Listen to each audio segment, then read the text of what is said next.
Promesse biblique du jour. J'aime cette analogie. Lorsque Dieu a voulu créer les poissons, il a parlé à la mer. Lorsque Dieu a voulu créer les arbres, il a parlé à la terre. Mais lorsque Dieu a voulu créer l'homme, il s'est tourné vers lui-même. Puis, Dieu dit, faisons l'homme à notre image, selon notre ressemblance. Notez que si vous retirez un poisson de l'eau, il meurt. Et lorsque vous retirez un arbre du sol, il meurt aussi. De la même façon, lorsque l'homme est déconnecté de Dieu, il meurt. Dieu est notre environnement naturel. Nous avons été créés pour vivre dans sa présence. Nous devons être connectés à lui, car ce n'est qu'en lui que la vie existe.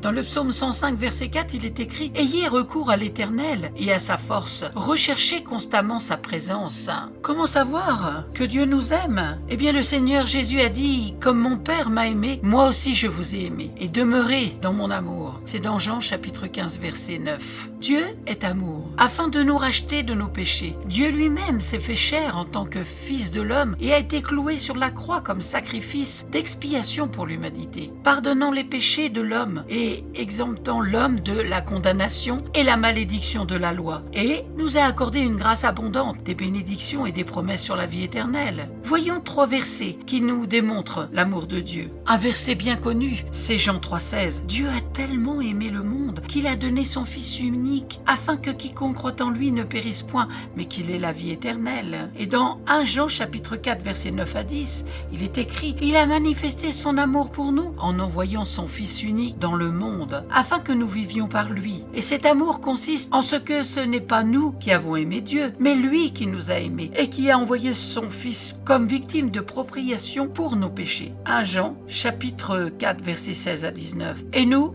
avons connu l'amour que Dieu a pour nous, et nous avons cru. Dieu est amour, et celui qui demeure dans l'amour demeure en Dieu, et Dieu demeure en lui. La perfection de l'amour en nous, c'est que nous ayons une confiance assurée au jour du jugement, car tel est Jésus-Christ, tel nous sommes aussi dans ce monde. Il n'y a point de crainte dans l'amour, mais l'amour parfait bannit la crainte, car la crainte suppose un châtiment. Celui qui craint n'est pas parfait dans l'amour. Vous pouvez trouver cela dans 1 Jean chapitre 4, verset 8. Oui, Dieu nous a aimés le premier. À nous, aujourd'hui, de découvrir cet amour en le recherchant de tout notre cœur, en le recherchant constamment, comme la promesse biblique du jour, c'est dans le psaume 105, verset 4, « Ayez recours à l'Éternel et à sa force. Recherchez constamment sa présence. » Amen. Soyez abondamment bénis. Merci pour votre écoute. Si vous ne possédez pas de Bible, n'hésitez pas à me contacter. Je vous donne rendez-vous à très bientôt. Soyez abondamment encouragés et fortifiés par la parole de Dieu.